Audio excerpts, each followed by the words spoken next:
Hi there, and welcome to my channel. Today's English pronunciation exercise is called Vineyards. Thank you, Paula, for suggesting or for doing this one. I think you'll enjoy it. Vineyards. With a nickname like the Great White North, it's quite easy to see why a lot of people think Canada is a country covered in ice and snow all year long. So it comes as quite a surprise when they discover that many parts of Canada are instead covered in delicate grapes hanging from the vines of lush vineyards.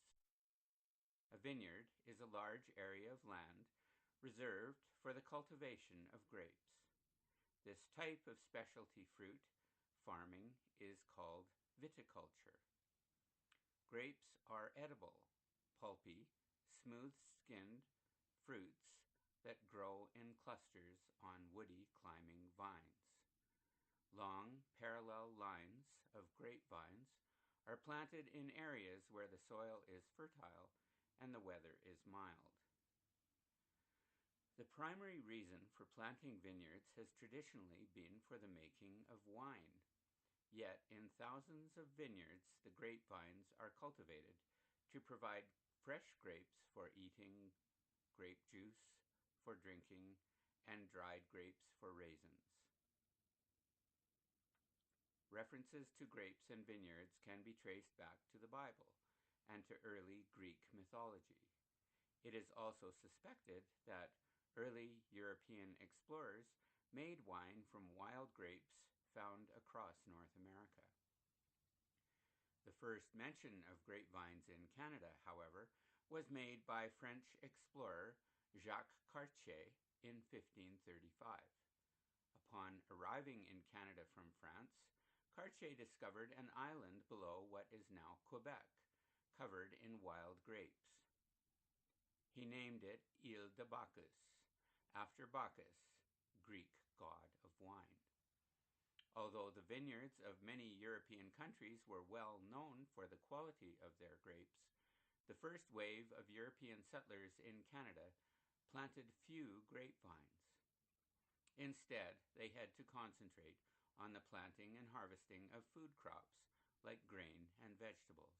The first recorded vineyard in Canada is credited to John Schiller, who started growing grapes around 1800 and selling wine in 1811. By the end of the 1800s, the art of viticulture was growing in Canada. Thousands of acres of grapes were in production, and alcohol in many forms was being produced and sold on both sides of the U.S.-Canada border. In 1920, the U.S. entered into the Prohibition era and banned the production and use of alcohol, opening the way for Canadian distillers and winemakers to sell their products. By 1927, there were 57 licensed operations in Canada. Over the years, many of the smaller companies were bought out by large, efficient wineries owning their own vineyards. Today, the grape-growing industry is mainly concentrated in Ontario, British Columbia, and Quebec, which together produce nearly 90% of the entire grape shipments in Canada. British Columbia's Okanagan Valley and Ontario's Niagara Peninsula are two of the major grape-growing regions in Canada. It's no coincidence that the beautiful vineyards found throughout these two areas make them a popular destination for both tourists and wine lovers. Viticulture in Canada. Why early settlers didn't grow grapes. The discovery of grapes in Canada. Traditional wine-making methods. So remember, when you read Vineyards and try to improve your pronunciation, read slowly and be more effective. Thank you.